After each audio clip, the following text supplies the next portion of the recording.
common mistakes to avoid in job interviews, and it's bulleted. So don't do these things. Absolutely. Whatever you do, don't do it. I will say, I normally don't want to read something, but this one first intro I have to read. Oh my God, thank you guys so much for meeting me for lunch. I can't even tell you, how excited I am to be here. Okay, yeah. That was actually real, if you can believe it. I heard these words coming out of a stunning woman in a cafe in New York City, and she was clearly stepping into a group lunch that was really taking place of an interview. And so this is how the article begins. And, the guys, she excused herself to go to the restroom, and they were like, oh my gosh, we can't hire her. She's just fake.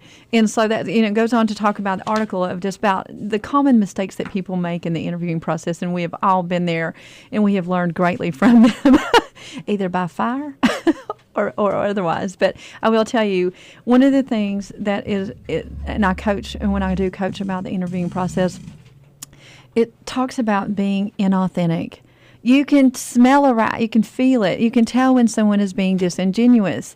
And that's one of the things that the article talked about is, truly there's about 250 resumes per job application, job opening that they get.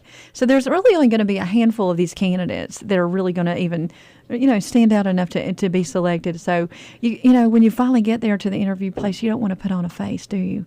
You got to let your real shine through because, you want them to see your best self, of course. But if you're going to, sell a good and do a bait and switch, then that's going to be a problem for everybody. So consider it definitely before you interview. And this is some of the things that, I coach as well. We talk about being our own selves because there's so many times that I've actually interviewed people and they sounded so great on paper, and then they get there and you're expecting this one thing, and you get there and they can't even articulate anything. And so they've not done the due diligence and the prep work involved, and then they try to fake it. And again, that just goes downhill real fast. Joe, have you ever experienced that? Well, I've done a lot of hiring. I'll tell you, as soon as I heard you reading that and heard that the interview was at lunch, already just curled my toes. I'm not a fan of doing that at all for anybody. Either side, it sounds like a bad idea. So I question the hirer, first of all. But that's what I do. Right. You understand, right? So for me, I don't like the approach, and I would even question whether she was being authentic or not. She may have very well been.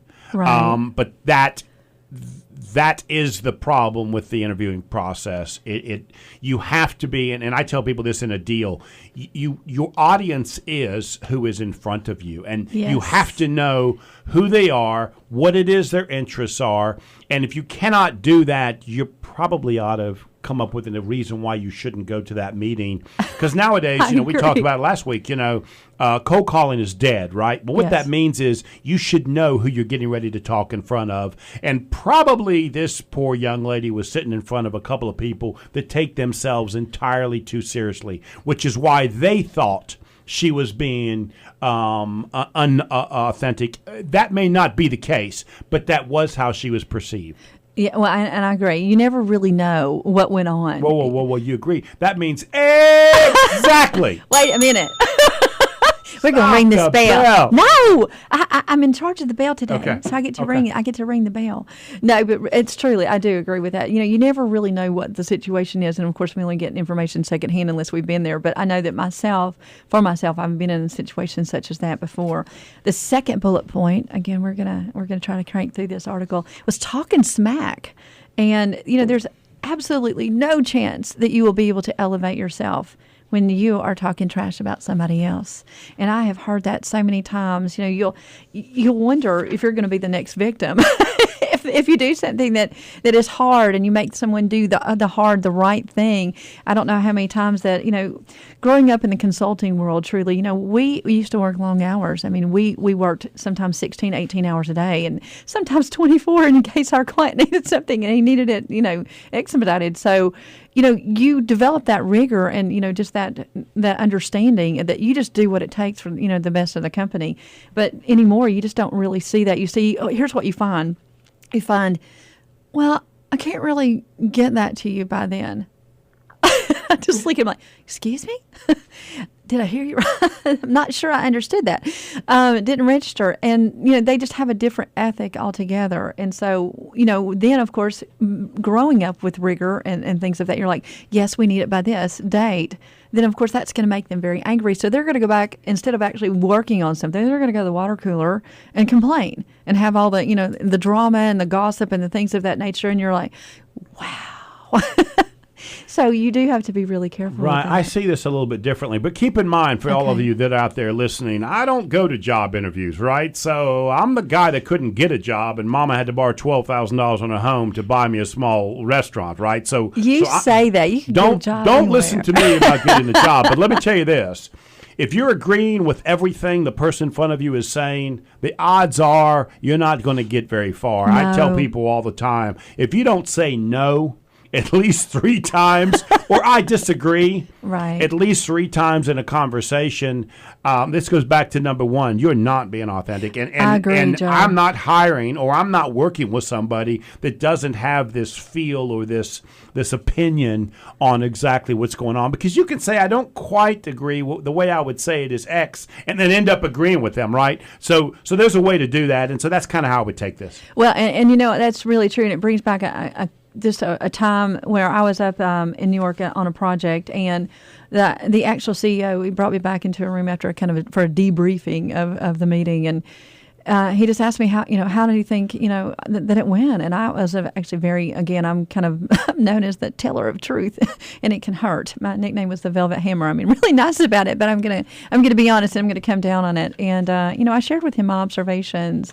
He was not very happy at all. He actually, sat back in his chair very dramatically, ran his fingers through his hair. And, at that point, he was just like, why? Why won't my people tell me these things? I'm like, well, because they're not being as authentic as they need to be. So, again, it does exist in the workforce. So when interviewing, I do stress for people to be authentic. One of the other number 3 on the list is failing to ask poignant questions, which actually, Joe, you just covered really in truth.